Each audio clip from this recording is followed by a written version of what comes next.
I'm in Buckingham Chantry Chapel and I'm with Steve, who's a volunteer here. Hi there. Good morning. So, first thing, what is a chantry chapel? Very simply, a chantry chapel is a device to enable the soul of a very wealthy person to enter the kingdom of heaven more quickly and hopefully avoid purgatory. And so whose chantry chapel was this? This was Matthew de Stratton. He was Archdeacon of Buckingham and he died in 1268 and this became his chantry chapel. Yeah. And so what are the mechanics of that? What would happen day to day? As far as known, the priests would sing, because in chantry chapels, masses were sung. They were called soul masses, which I think is equivalent to like a requiem mass, which can take up to about an hour. And he would have to perform one of those each day, possibly more. There isn't much detail available on what the priests actually did. But I think a chantry priest was a more preferable job to being a parish priest. They had less responsibilities and they had less work to do. But as long as they sang that mass every day, because that's what they were paid to do, in remembrance of their rich benefactor, then I think everything was okay. And so within this building, we've got some evidence, some bits and pieces. Yeah, there are two features within the building which relate to its time as a chantry chapel. The first is a piscina, which is where the priest would wash his hands during the course of the Mass and also wash the chalice afterwards. It has been quite heavily vandalised over the years and its stone bowl has been robbed out. That's still not there. The other feature, which is directly opposite it, is what is called an aumbry, and that's where it's basically a lockable cupboard where the priest would have kept the tools of his trade, such as the Bible, the silver chalices, possibly sacred oils, and the door would have probably been of oak, and it would have had a large lock on it, and the priest kept the key. And there would have been an altar here as well, perhaps? That's correct, at one end of the building. That has disappeared a long time ago, but the piscina and the aumbry are usually quite close to the altar. It's how it was set out. So this building, it was a chantry chapel, but it was something else before that? That's correct. It was originally built at some time, probably towards the latter end of the 12th century, as what they called a St. John's Hospital, in that it was dedicated to John the Baptist. There were a number of them in the local area. There was one, as I said, in Brackley, there was one in Northampton, one in Oxford, and I think there was one in High Wycombe as well. And they have the name of the man who built it, a chap called William Frethet. They don't have an exact date, but it was built to care for the poor and infirm. But we think it was also used to look after the many pilgrims coming into Buckingham because of the shrine in the old church to the local saints at Rumbold. You mentioned that the priest that would be performing these chants here every day, doing the thing that's required to push these souls through purgatory a bit more quickly, he would have time on his hands, and we think we know what he might have been doing with that. Well, we have the name of the last priest that was here, a man called Thomas Hawkins, and he was in Buckingham from about the 1520s till possibly his death in 1565. He was the chantry priest here. He belonged to an order called the Knights of St. Thomas of Aison. Originally they were a crusading military order, but by the 1300s that stopped. They converted to the Augustinian order. He was the chantry priest here. He was also possibly the schoolmaster, because in a lot of chantry chapels, small schools were run. We also know that he had a job as one of the choir masters at the local Buckingham Parish Church. So I think he probably had a reasonably busy life, but not as bad as I say as a parish priest. So it was a chantry chapel, then there was the Reformation, Yes. and everything changed. That's correct. Sources seem to differ, but the order which Thomas belonged to was basically abolished in 1538, though I have seen dates of 1547. I would think so. The order paid Thomas here to sing the masses, and that sort of earnings dried up with the abolition of the order. He would have prevented from singing masses, though they think he carried on as schoolmaster here. And I must say, the years after the Reformation, it gets quite complicated. There seem to be a succession of schoolmasters up to about 1597, when this school, which was called Matthew Stratton's School, because that was the original founder of the chantry, it amalgamated with another chantry chapel from a nearby village of Thornton, which was also had a small school with it. And the two basically schools amalgamated, and it was amalgamated within this building in Buckingham. But it was the priest pension from the Thornton chantry that endowed this place, and also the idea that they had to provide free education to 6 poor boys from the town of Buckingham. And that pension, which I think was £10 and 8 shillings a year, was paid by the Exchequer right up until the 1880s. And it provided the source of funds for this school. So this was a school where they were teaching what? When it was a chantry school prior to the Reformation, it was a very limited curriculum, 3 subjects, all relating to Latin, called the Triverum. And when it became a full-time grammar school, I think that was one of the ideas, that the subject range needed to expand because society was changing. But I think Latin was the basis for a lot of it here, because it was a qualification to get into places like Oxford and Cambridge. The 2 schools, when they amalgamated, obviously the school that was at Thornton closed down. The teacher came over here.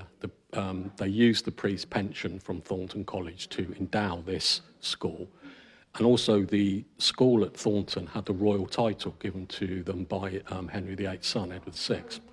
And that's where the royal bit comes in, the Royal Latin School in Buckingham, because the 2 schools amalgamated. And then it was just a case of, it was always a fee-paying school apart from these 6 boys, and it was a school here all the way through to 1907. But Royal Latin School still exists. Yes, it does. I mean, obviously, I think it's generally known. I mean, this building amongst the older people in the town is still known as the Old Latin School, because some of them may have had relatives that came to it in this building. But yes, I mean, the Royal Latin School is a large grammar school within the town of Buckingham. It claims its date of origin as 1423, when it would have been a chantry school here, and that's based on the evidence of a document. Basically, there was a schoolmaster in the town who was paying rent to a wealthy family, and that has been assumed that school was this school in the Chantry building. So that's why the Royal Latin School claimed descent to 1423. Over the years, this building has needed a number of repairs, but it's also contained features from other parts of the town. Yeah, I mean, through lack of funding probably and lack of maintenance, the building has needed numerous restorations. The first big restoration was between 1471 and 1481. It was performed by an archdeacon in the town called John Ruding. He conducted a major restoration of the building. He put a lot of wall paintings in of depicting Christ and of John the Baptist. He had the windows painted. They weren't stained glass, they were painted with 5-pointed stars, crescent moons and scallop shells. And it also had his motto, which was, "All may God amend," painted on the walls. Now that motto became the motto of the Royal Latin School. One of the houses at the Royal Latin School is Ruding House. The building now is like one big room, but there's a balcony, and it's got a curious feature on the end. It's a minstrel's gallery. The gallery itself is not that old. I think it's been constructed since the time the National Trust have owned this building from 1912. It's composed of an old staircase and 17th century pew ends, again from the medieval church in town. There are 6 of them. They are beautifully carved. 2 of them have dates. One has 1626 and one has 1652. And one of them has the name Thomas Grove, Gent on it. And on his, particularly on the back of it, is beautifully carved with hearts. We think they were bought at auction in the late 18th century by the schoolmaster here, and they were probably attached to the ends of the rows of desks, though I have seen an old black and white photo of the pew end dated 1626 where it was converted into a standalone desk, rather like a lectern in the church. That may well have been the schoolmaster's desk here.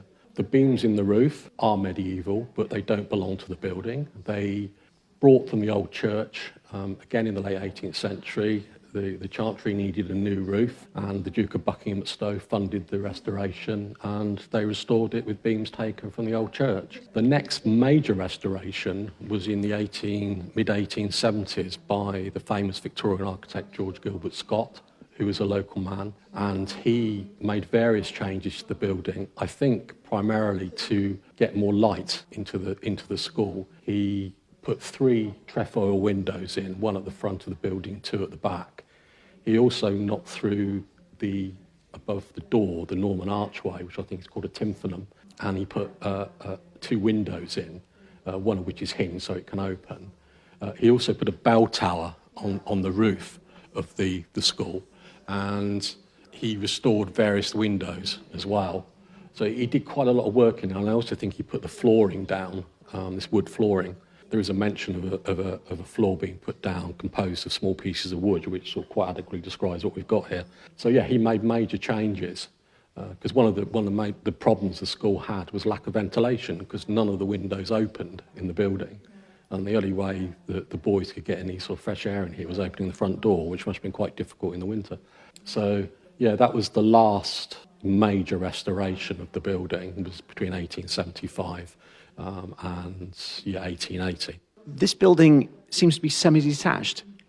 It's got something next door, in other words. Yeah, the National Trust only have half the building. In 1912, when the town had bought the building to save it from basically deteriorating any further after the school had moved out, only half the property was given to the Trust. The rest of the property and all the land which the original hospital stood on was sold off privately, and currently it is a private house at one end of the chapel where the National Trust tea and coffee shop is. The other side of the wall is the private house living room, and they own all the land that this building stands on. It's been various things down that end, but originally it was accommodation for the priests, and when it became a full-time grammar school here, that's where the schoolmasters lived. But the building was changed a lot over the course of the 400 or 500 years it was a school, and they occupied different parts of the building at different times. But there was one particular incident about it burning down? That's correct. The far end of the building, in the late 1680s, it caught fire. You will notice when you look at the building at that end that the lower courses are medieval stone, but the upper courses are all 17th century brick, and it was heavily restored then. And there were some stories about how that might have happened? Yeah, it is a story. Whether it's true or not, I don't know. The schoolmaster, his wife and his daughter, Mr. Griffiths, had moved in, taken over the school. Fortunately, Mr. Griffiths died, and the new schoolmaster had been appointed to take over, and he was waiting to move into the property. I think Mr. Griffiths' widow and his daughter, Mary, would have had to move out, but the new incoming schoolmaster and Mary were having an affair, and supposedly one evening they got a bit carried away. They knocked over candles, and the building went up in flames, but it luckily didn't spread to the other end of the building where the Chantry Chapel is. Mary was quite an interesting character in that she ended up being a very successful playwright in sort of late 17th century London, and produced a number of plays, a novel. I think she was one of 3 feminine, women playwrights in London at the time, but she isn't really well commemorated within the town. Yeah, so that's Mary Picks. Mary Picks, yes, Mary Picks. She was Mary Griffiths. She was born at Nettlebeds in Oxfordshire, but she married, I think it was a tailor up in London. She became Mary Picks, P-I-X. But as I said, she was a very successful playwright. It was quite an accomplishment for a woman at that time. Yeah. You mentioned that in 1907 or sometime around then that everything changed here. Yeah, I mean, it was, the school was still here up to 1907, but essentially the building wasn't fit for purpose for a modern school. They were also around about that time looking to have to educate girls. It was only ever boys that were educated in this building. So they moved out. They went to other premises within the town, and the building was left empty, and like all old buildings, if left empty, they start to deteriorate. And that's what prompted the town to raise enough money, buy the property, and give this part of the building, where the Chantry Chapel was, to the National Trust in 1912. It's one of the oldest National Trust buildings. Yeah. And what's it used for now? Actually, I think I know the answer to this, because I'm looking at the coffee machines, I'm looking at the books, and there's all sorts of other gear here. So what is it used for now? Well, essentially, it's a second-hand bookshop, all local donations of books, and it provides tea, coffee, biscuits, croissants, that sort of thing. Really as a fundraising to help keep the building open. Yeah. So if we're walking through here on the Ouse Valley Way, we can pop in and have a cuppa? Yeah, that's right. I mean, the building, it's completely run by volunteers, but in theory, it's open on a Tuesday, a Wednesday, and a Friday, and a Saturday. During the week, it's open 10 till 3 during the day, and on a Saturday, it's open 10 till 4. The building is also available to hire, and lots of local organisations use the building in the evenings. Well, I think it's well worth popping into. I think it's time for us to have a nice cuppa now. I think so. Okay, lovely. Well, great to talk to you. Thank you. Thank you very much. Thank you.